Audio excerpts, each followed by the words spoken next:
So ang resulta nito ay para sa akin maganda. Malalaki yung itlog, palaging umiitlog yung mga manok. So maganda talaga ang naging resulta sa ginawa kong mixture na ito. Hello mga ka-farmers, welcome back to my channel. Sa video na ito ay gagawa na naman tayo ng feeds o sariling feeds na gawa natin. So ngayong araw mga ka-farmers ay magmi-mix na naman tayo or gagawa naman tayo, idadaan natin sa pellet machine yung magiging mixture natin para ito ay ipakain natin sa ating mga alaga manok. So samahan nyo ko mga ka-farmers at gagawa tayo ng feeds. Alright, let's go!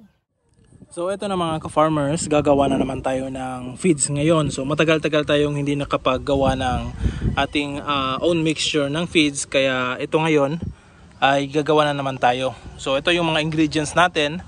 Ito yung ating darak. Ito yung ating 8 pesos per kilo na feeds. Yan, meron tayong siguro mga nasa 8 kilo yata to. At saka ito, copra meal, ating cattle, at saka yung crack corn. So yan yung mixture natin. Ihahalo natin yan mga ka-farmers, ilalagay dito, tapos idadaan natin sa pelletizer machine. So yun, meron tayong timbangan. So titimbangin natin yung mga ingredients natin para magawa natin yung ating formula. Alright? So ito, meron tayong isang sako. So matagal ko nang nabili ito, siguro mga 3 linggo na yata yun mga ka-farmers since nabili ko ito, or mga isang buwan na. So yan, meron ng mga langgam. Alright, so good pa rin yan. So meron pa kong natira doon ng kalahating sako ng ganito, yung darak. Ito muna yung gagamitin natin kasi mas malapit kumpara doon sa malayo. Alright, so ito bumili ako ng, ito tigsa 10 kilo yan. Yung copra meal, meron pa kong natirang konti dyan, ihahalo ko din. Yung cattle natin, tsaka yung crack corn is nasa 15 kilos yan yung binili ko. So ang presyo nito mga ka-farmers ay dito sa amin, based dito sa tindahan namin, ito yung pinakamurang tindahan na nabilhan ko. So presyo nito, yung copra meal natin is nasa 18 pesos per kilo. So ayan, 18 pesos per kilo itong copra meal natin mga ka-farmers. So yung sa ibang tindahan nasa 19 or 20. At saka ito ay medyo mas madurog ito kumpara dun sa iba. So yung iba maraming ganito, malalaking piraso. Kaya dun ako sa ito, medyo powderize yung ating copra meal na gagamitin. Tapos ito, yung cattle natin ay nabili natin ito sa halagang 25 pesos per kilo. Saka yung crack corn nasa 31 pesos per kilo. So yung sa iba nasa mga 34 na yan or 33 pesos per kilo. Tapos ito yung ating grains na nabibili sa halagang 8 pesos per kilo. So bale tatlong naipon na ito. So medyo marami-rami. Ihahalo pa rin natin ito mga ka-farmers sa ating mixture. Alright, so magtitimbang muna ako, maghahalo, tapos ilalagay dito. At yung ating machine mamaya ilalabas natin para paanda rin. Alright, let's go!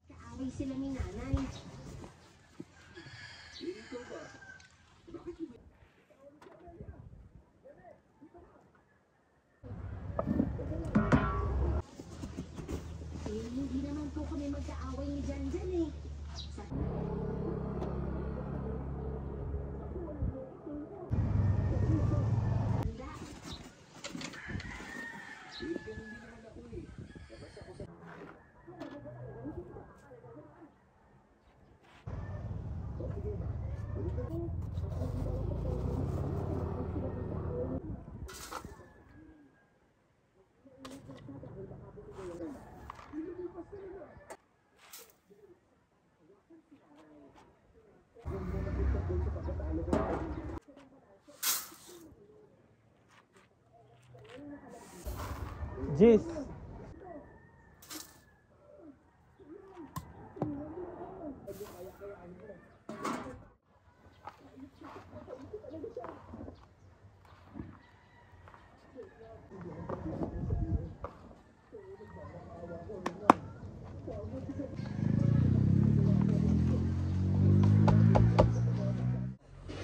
So ito na mga ka-farmers yung nagawa natin. Lahat ng ingredients natin naubos, yung isang sako ng darak. At saka yung meron pa tayong iwan na konti dito, konti na lang. So ito, isa, dalawa at saka itong sako. Almost mapuno na ito. So ito na yung ipapadaan natin doon sa pelletizer machine. Alright, so yan mga ka-farmers. Oh.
So yun mga ka-farmers, hinto na natin yung paggawa nito.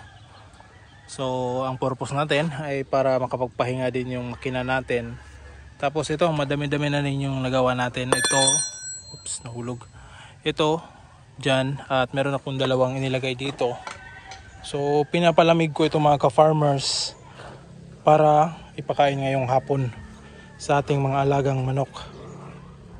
So yan, medyo malamig na. Pero kulang pa ng konti. Pero pwede na ito ipakain. So imimix natin ito sa ating commercial feeds. 30% na commercial, ito 70% nito. So laking tipid nito. Alright. So kung magtatanong kayo mga ka-farmers kung bakit puro dry ingredients yung nilagay natin dito at wala tayong hinalong moisture dito sa mixture natin. So ito ang masasabi ko mga ka-farmers. Kung maglalagay tayo ng moisture or tubig or kahit molasses dito sa mixture natin, kailangan pa nating yung magiging resulta nun ay kailangan pa nating ibilad sa araw para maging dry yung pellets. So kaya hindi tayo naglagay ng moisture dito. Lahat ng ingredients natin na ginamit ay dry, ay para dahil matuyo agad yung pellets na resulta or magiging resulta nito. So gaya ng ginawa ko ngayon, tuyong-tuyo na sila, mainit lang, pero konting ano lang sa hangin ay pwede na nating ipakain sa mga manok. So yun ang purpose ko mga ka-farmers, para agad nating ma-imbak or ma-store yung magiging resulta ng ating pellets.